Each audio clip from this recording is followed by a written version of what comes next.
Didier, candidat de la saison 14 de L'amour est dans le pré, et Catherine, prétendante en saison 17, filent le parfait amour. Une idylle dont ils nous ont parlé en exclusivité. Le petit monde de L'amour est dans le pré est en émoi. L'annonce d'une jolie histoire d'amour entre deux cœurs meurtris du programme est aussi enthousiasmante qu'inattendue. Lorsque Didier participe en tant que candidat à l'émission présentée par Karine Le Marchand, il tombe sous le charme d'Isabelle. Rapidement, une belle histoire se noue entre eux et l'on revoit le couple quelques mois plus tard dans L'amour vu du pré. En novembre 2021, dans la même émission, il annonce sa séparation. La surprise est totale pour le public qui avait gardé en tête l'image d'un couple très amoureux. Toujours joyeux, il avait continué à animer cette deuxième partie de soirée en compagnie de son ami Francis. De son côté, Catherine avait quitté précipitamment la ferme d'Alain Le Breton lors de la dernière saison, lorsque ce dernier lui avait reproché ses tatouages pour finalement les conduire. Désormais, s'y estime main dans la main qu'il envisage l'avenir. Didier, ancien candidat de L'amour est dans le pré, se confie sur son couple. Après 4 ans et demi de haut et de bas est arrivé un miracle en juin dernier. Le couple était présent à Lady P Tour organisé chez Vincent Liberator, près de Saint-Rémy-de-Provence. À cette occasion, ils ont accepté de revenir en quelques mots sur leur histoire. Après 4 ans et demi de haut et de bas est arrivé un miracle, annonce tout sourire Didier.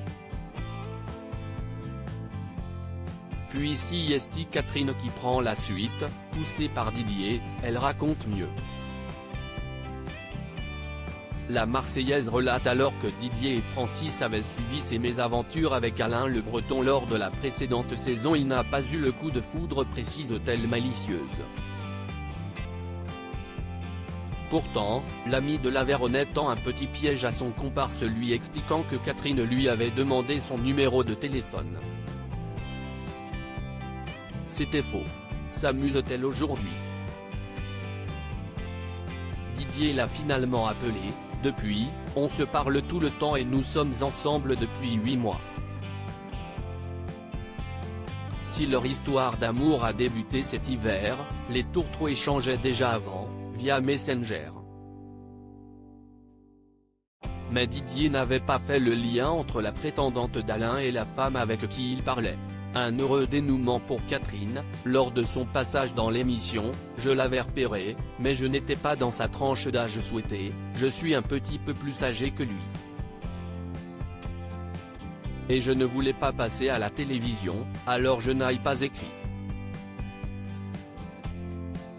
Philosophe, elle s'amuse de ce pied de nez du destin. Finalement, il fallait que j'écrive à Alain pour rencontrer Didier. Grâce à L'amour est dans le pré, Catherine a gagné un amoureux et une meilleure amie. La nouvelle venue dans la vie de Didier balaie tout de suite les problèmes de compréhension avec son compagnon. Je le comprends très bien, sauf quand il est dans l'émotion. Là, je lui dis de se calmer et ça va mieux. Le couple semble avoir trouvé son rythme, on garde chacun notre maison et nous sommes un peu chez l'un et un peu chez l'autre. Amusée, elle nous précise que les travaux ont bien avancé. Didier, fier du travail accompli, nous fait alors la liste des tâches réalisées en quelques mois, une prouesse. Ce qui rend également très heureuse Catherine est le lien fort d'amitié qu'elle a noué avec Marie-Ange, l'autre prétendante d'Alain Le Breton. est ma meilleure amie, explique-t-elle nous dégainant de son téléphone une très jolie photo d'elle, entourée de Didier, prise lors de la transhumance organisée en mai dernier par Jean-François en Ariège. Souhaitons que ce nouveau couple soit invité cet automne à L'amour vu du pré pour commenter la nouvelle saison du programme de M6.